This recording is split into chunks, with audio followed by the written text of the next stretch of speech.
សូមគោរពជម្រាបសួរដល់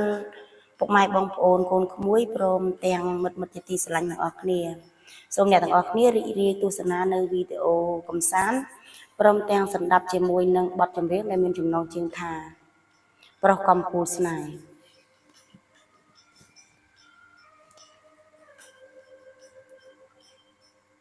ខ្ញុំសែនស្រឡាញ់ពោពេញក្នុងប្រា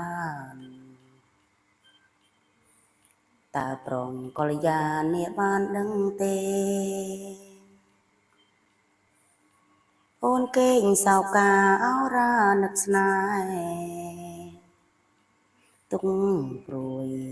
សែនទ្វេព្រោះតែប្រថ្លៃកំឡងក៏គងគ្មានជើងដូចបង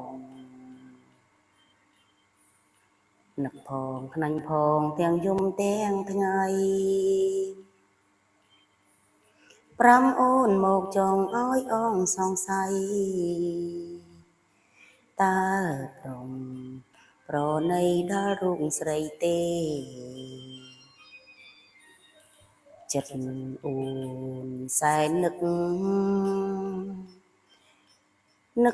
ប្រងប្រកំពូលស្នេហ៍ប្រណីអូនទៅកុំនៅខ្នន់គ្នាសងអូនខ្មាំងទេព្រោះតែរឿងបងសាញ់អូននៅខ្ចីគ្មានអ្វីឲ្យទង់សំណងសំរងរូបប្រគ្មានឆ្កងកំពូលដួងចិនអានិនអូនផងសូមប្រាប់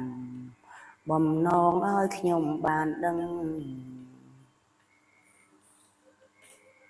នេះខ្ញុំសូមគោរពថ្លែងអំណរគុណយ៉ាងជ្រាលជ្រៅចំពោះ